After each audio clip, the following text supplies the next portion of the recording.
ہاں جی، آج کی ویڈیو میں ہم نے لفظ اللہ کے بارے میں تعریف کرنی ہے کہ لفظ اللہ کو موٹا کرتے ہیں، باریک کرتے ہیں اور کب کرتے ہیں، کب نہیں کرتے۔ ٹھیک ہو گیا؟ اب ہم نے یہ دیکھنا ہے کہ لفظ اللہ کو موٹا کب کرتے ہیں۔ پہلے ہم تعریف اس کی پڑھیں گے۔ ٹھیک ہو گیا؟ لفظ اللہ کو موٹا باریک کرنے کے لیے سب سے پہلے پیچھے جانا ہوتا ہے، کیونکہ لفظ اللہ کو موٹا باریک کرنے کا سارا دار و مدار پچھلے والے حرف پہ ہے۔ ٹھیک ہو گیا؟ کیونکہ لفظ اللہ سے پہلے اگر زبر یا پیش آ جائے، لفظ اللہ کو پر یعنی کہ موٹا کر کے پڑھتے ہیں۔ کیا ہے کہ لفظ اللہ سے پہلے حرف پہ جب زبر یا پیش ہو تو لفظ اللہ کو موٹا کرتے ہیں۔ لفظ اللہ سے پہلے حرف کے نیچے جب زیر آ جائے تو لفظ اللہ کو باریک کر کے پڑھتے ہیں۔ ٹھیک ہو گیا؟ ہاں جی، اب لفظ اللہ سے پہلے ہے زبر، تب ہم نے لفظ اللہ کو موٹا کرنا ہے۔ کرنا کب ہے؟ جب ہم لفظ اللہ کے اوپر جو کھڑی زبر لگی ہوتی ہے اس کو پڑھتے ہوئے لفظ اللہ کو موٹا کرنا ہے، پچھلے والے کو اس کے ساتھ ملاتے ہوئے نہیں کرنا۔ اب ہم پڑھ کے دیکھتے ہیں کہ اب ہم نے اس کو کس طریقے سے پڑھنا ہے۔ واو لام زبر ول، پہلے ہم نے کوئی موٹا بری کی بات نہیں کی۔ ٹھیک ہو گیا؟ کوئی موٹا بریک نہیں ہوا۔ اب ہم نے لفظ کو موٹا کرنا ہے۔ لام کھڑی زبر لو، واللہ، ہا پیش ہو، واللہ ہو۔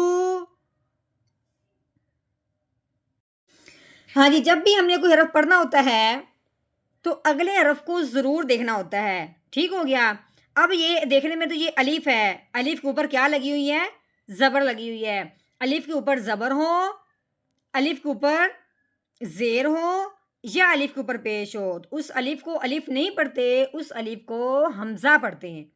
ٹھیک ہے؟ اب اس الف کے اوپر زبر آنے کی وجہ سے الف کیا بن گیا؟ حمزہ بن گیا۔ ہاں جی، حمزہ جب ہم نے پڑھنا ہے اس کو پڑھنے سے پہلے آگے ضرور دیکھنا ہے کہ اگلا والا جو حرف ہے اس کے اوپر یہ اس طرح کی جزم یا شاد تو نہیں آئی۔ اگر تو اگلے والا حرف پہ اس طرح جزم آ جائے جس طرح عین کے اوپر آئی ہوئی ہے تو وہ عین وہ حرف ساکن ہو جاتا ہے، اور ہر ساکن حرف جو ہوتا ہے وہ پچھلے والے کو اس حرف کے ساتھ ملا دیتے ہیں۔ اب ہم نے حمزہ کو عین کے ساتھ ملانا ہے تو کیسے پڑھیں گے؟ حمزہ عین زبر آ، کیسے پڑھیں گے؟ آ، پہلے حمزہ کی بات نکلے گی بعد میں عین کی۔ لام زبر لا، آ لا، میم پیش مو، آ لامو۔ نحمده ونصلي على رسوله الكريم، اما بعد فاعوذ بالله من الشیطان الرجیم، بسم اللہ الرحمن الرحیم۔ السلام علیکم ورحمۃ اللہ وبرکاتہ۔ امید ہے آپ سب خیریت سے ہوں گے، انشاءاللہ جہاں ہوں گے ایمان اور صحت کی نعمت سے مالا مال ہوں گے۔ ہاں جی، تو آغاز کرتے ہیں ہم اپنے آج کے سبق کا دعاؤں کے ساتھ، تو چلیے شروع کرتے ہیں۔ اللہم صلی علی سیدنا و مولانا محمد وعلی آل سیدنا و مولانا محمد وبارک وسلم۔ رب اشرح لی صدری ویسر لی امری واحلل عقدۃ من لسانی یفقہوا قولی۔ رب زدنا علما، رب زدنا علما، رب زدنا علما۔ اعوذ باللہ من الشیطان الرجیم، بسم اللہ الرحمن الرحیم۔ ہاں جی، یہ واو ہے، واو کے اوپر زبر لگی ہوئی ہے۔ ٹھیک ہے؟ آگے دیکھیں کہ یہ لفظ اللہ لکھا ہوا ہے۔ ہاں جی، یہاں ایک قاعدہ جاری ہوگا کہ لفظ اللہ کو موٹا کب کرتے ہیں یا لفظ اللہ کو باریک کب کرتے ہیں۔ ٹھیک ہو گیا؟ لفظ اللہ سے پہلے اگر زبر آ جائے، لفظ اللہ سے پہلے اگر زبر آ جائے یا پیش آ جائے، لفظ اللہ کو پر یعنی کہ موٹا کر کے پڑھتے ہیں۔ لفظ اللہ سے پہلے اگر زیر آ جائے تو لفظ اللہ کو باریک کر کے پڑھتے ہیں۔ ٹھیک ہو گیا؟ اب یہ لفظ اللہ سے پہلے آئی ہے زبر، تو اب ہم نے لفظ اللہ کو پر یعنی کہ موٹا کر کے پڑھنا ہے۔ تو کیسے؟ پہلے ہم نے واؤ کو لام کے ساتھ ملانا ہے، تب موٹا نہیں کرنا۔ جب لام کو خود کو پڑھیں گے، جو لام کے اوپر کھڑی زبر لگی ہوئی ہے، اس کو جب پڑھیں گے تب ہم نے لفظ اللہ کو موٹا کرنا ہے. تو کیسے پڑھیں گے؟ واو لام زبر ول. ٹھیک ہو گیا. لام کھڑی زبر لو ولو. ہاں ہے، ہاں کے اوپر پیش لگی ہوئی ہے، ہاں پیش ہو واللہ. ہاں جی، آگے یہ الف ہے، الف کے اوپر کیا لگی ہوئی ہے؟ زبر لگی ہوئی ہے. الف کے اوپر زبر آئے، الف کے نیچے زیر آئے یا الف کے اوپر پیش آئے تو اس الف کو الف نہیں پڑھتے، اس الف کو حمزہ پڑھتے ہیں. تو کیسے پڑھیں گے؟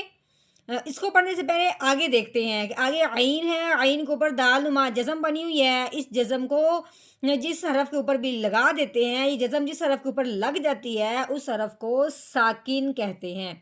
اب ساکن کا مطلب کیا ہے کہ اس نے پچھلے والے حرف کو اپنے ساتھ ملا دینا ہے. اس لیے جب بھی ہم نے کوئی حرف پڑھنا ہے، اس کو پڑھنے سے پہلے اگلے حرف کو ضرور دیکھنا ہے کہ اگلا حرف کیسا آیا ہے. کوئی جزم والا یا کوئی شد والا آیا ہے تو ہم نے اس کو اس کے ساتھ ملانا ہے. اب ہم نے حمزہ کو پڑھنے سے پہلے آگے دیکھا تو آگے عین ساکن تھا. اب ہم نے حمزہ کو عین کے ساتھ ملانا ہے. تو کیسے پڑھیں گے؟ حمزہ عین زبر آ. ٹھیک ہو گیا. یہ لام ہے، لام کے اوپر زبر لگی ہوئی ہے، لام زبر لا آ لا.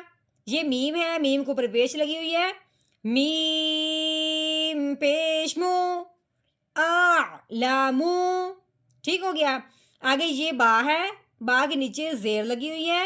آگے یہ میم ہے، میم کے اوپر زبر لگی ہوئی ہے. یعنی کہ بتانے کا مطلب یہ ہے کہ با کے بعد کوئی جزم یا شد نہیں ہے، تب ہم نے اس کو آپس میں ملانا بھی نہیں ہے. با زیر بی. ہاں جی، اب میم کے اوپر زبر ہے، آگے کیا ہے؟ الف ہے. تو یہ یہاں پہ مد کا قاعدہ جاری ہوگا کہ الف سے پہلے حرف پہ جب زبر آ جائے تو اس الف کو ایک الف کے برابر لمبا کرتے ہیں. اب الف لمبا کیسے ہوگا؟ میم کے ساتھ مل کے. تو کیسے؟ میم الف زبر ما بیما. ہاں جی، یہ یا ہے، یا کے اوپر پیش ہے، آگے یہ واؤ ہے، واؤ کے اوپر جزم لگی ہوئی ہے تو واؤ ساکن ہو گیا. ہاں جی، جب واؤ ساکن ہو اس سے پہلے حرف پہ پیش آ جائے تو اس پہ بھی واؤ ساکن پہ ماد کا قاعدہ جاری ہوگا، کیونکہ واؤ ساکن سے پہلے جب پیش آ جاتی ہے تو واؤ ساکن کو پچھلے والے حرف کو کے ساتھ ملاتے ہوئے ایک الف کے برابر لمبا کرتے ہیں. کیسے پڑھیں گے؟ یا واؤ پیش یو. ٹھیک ہو گیا. آگے یہ عین ہے، عین کے اوپر پیش لگی ہوئی ہے، یہ واؤ، واؤ کے اوپر جزم لگی ہوئی تو یہ واؤ ساکن ہو گیا. واؤ ساکن سے پہلے حرف پہ جب پیش آ جائے تو پہلے والے حرف کو واؤ ساکن کے ساتھ ملاتے ہوئے ایک الف کے برابر لمبا کریں گے. کیسے؟ عین واؤ پیش او یو عو. یہ نون ہے، نون کے اوپر زبر لگی ہوئی ہے، نون زبر نا یوعونا. آگے وقف، وقف کی صورت میں نون کو ساکن کر دیں گے، یوعون یوعون. اب ہم نے مکمل آیت کا توڑ تو کر لیا، اب ہم نے کرنا ہے مکمل آیت کا جوڑ، یعنی کہ ہم نے اس کو روانگی کے ساتھ پڑھنا ہے. تو کیسے پڑھیں گے؟ چلیے شروع کرتے ہیں. اعوذ باللہ من الشیطان الرجیم. سورۃ الانشقاق مکیہ. بسم اللہ الرحمن الرحیم. واللہ اعلم بما یوعون. واللہ اعلم بما یوعون.